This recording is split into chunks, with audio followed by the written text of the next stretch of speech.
শহীদ রাষ্ট্রপতি জিয়াউর রহমানের যে ওনার মুক্তিযুদ্ধ এবং পরবর্তীতে রাষ্ট্র পরিচালনায় ওনার যে ভূমিকা, ওনার যে অবদান, সেই সম্পর্কে আমরা আমাদের বক্তাদের মুখ থেকে অনেক তথ্য জানতে পেয়েছি। আমাদের নতুন প্রজন্ম এবং বর্তমান প্রজন্মর কথা যদি আমি বলি, তাহলে আমাদের উচিত হবে ওনার বিষয়ে আরও গবেষণা করা এবং সেই গবেষণার মাধ্যমে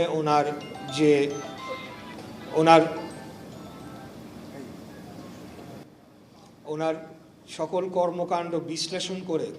রাষ্ট্র পরিচালনায় উনি যে ভূমিকা রেখেছেন সেই আদর্শকে ধারণ করে আগামী দিনে আমাদেরকে রাজনীতি করতে হবে। এবং আমি মনে করি ওনার জনপ্রিয়তার উপর ভিত্তি করে আজকে বিএনপি দাঁড়িয়ে আছে এবং আমরা বহু বৈরী পরিস্থিতি মোকাবেলা করে, বহু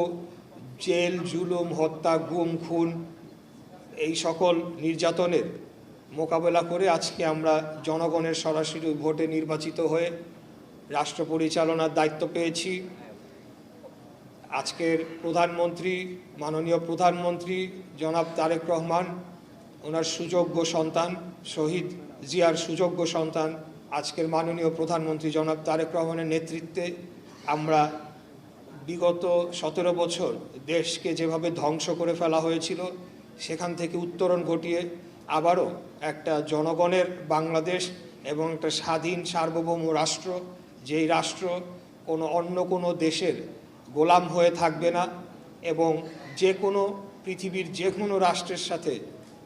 সমান মর্যাদা নিয়ে আমরা এই রাষ্ট্রকে গড়ে তুলতে পারবো, সেরকম একটি রাষ্ট্র গড়ে তোলার জন্য আমরা কাজ করে চলেছি। আমি শহীদ জিয়ার ব্যাপারে আমাদের সামনে অনেক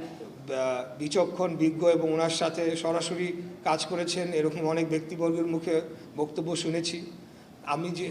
যে জিনিসটা অনেক অ্যাডমায়ার করি, সে তার মধ্যে একটা জিনিস আমি আমাদের প্রজন্মের ভাইয়েরা আছে তাদেরকে বলতে চাই যে উনি একজন সেনা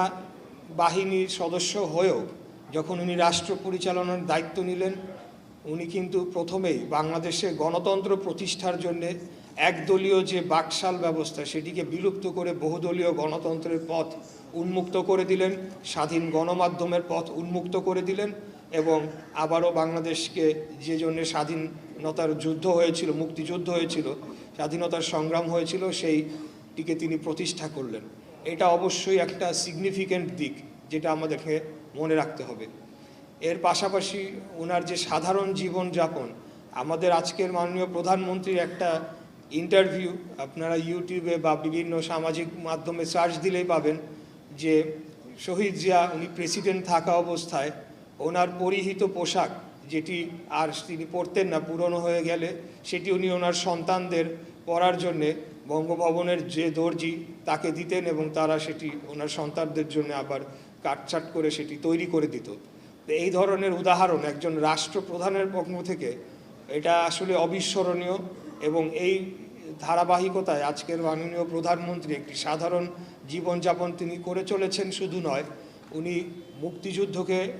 প্রত্যেকটি রাষ্ট্রের প্রত্যেকটি স্তরে উনি সর্বোচ্চ মর্যাদা দিয়ে সেটিকে ধারণ এবং বহন করেন এবং আমাদেরকেও সেভাবে পরিচালনা করে চলেছেন। আমাদের সরকার মুক্তিযুদ্ধকে মনে করে যে এটি আমাদের পরিচয়, এটি আমাদের এই রাষ্ট্রের সূচনা এবং সেটিকে আমরা সর্বোচ্চ অগ্রাধিকার দিয়ে আমরা রাষ্ট্র পরিচালনা করে যাব আগামী দিনে, এটা আমাদের সংকল্প। আমি বিশ্বাস করি যে শহীদ রাষ্ট্রপতি জিয়াউর রহমানের এবং মরহুমা দেশনেত্রী বেগম খালেদা জিয়ার পথ অনুসরণ করেই আজকের প্রধানমন্ত্রী জনাব তারেক রহমান দেশকে এগিয়ে নিয়ে যাওয়ার জন্য আমাদেরকে দিক নির্দেশনা দিয়ে চলেছেন এবং মুক্তিযুদ্ধকে সর্বক্ষেত্রে অগ্রাধিকার দিয়ে আমাদেরকে কাজ করার নির্দেশনা দিয়েছেন। আমরা সেটি করে যাব ইনশাআল্লাহ। আর কয়েকটি বিষয় উত্থাপন করা হয়েছে, যেমন মুক্তিযোদ্ধা সংসদ কেন্দ্রীয় কমান্ড কাউন্সিলের একটা বিষয় উত্থাপন করা হয়েছে। তা আমি আজকে যেহেতু মুক্তিযোদ্ধা দলের সকল নেতৃবৃন্দ উপস্থিত আছেন, আমাদের মাননীয় মঈন খান স্যার উপস্থিত আছেন, আমি সবার সামনেই আপনাদেরকে অনুরোধ জানাবো যে আপনারা আমাদেরকে বাধ্য করবেন এই কাজগুলো সম্পন্ন করার জন্যে। কারণ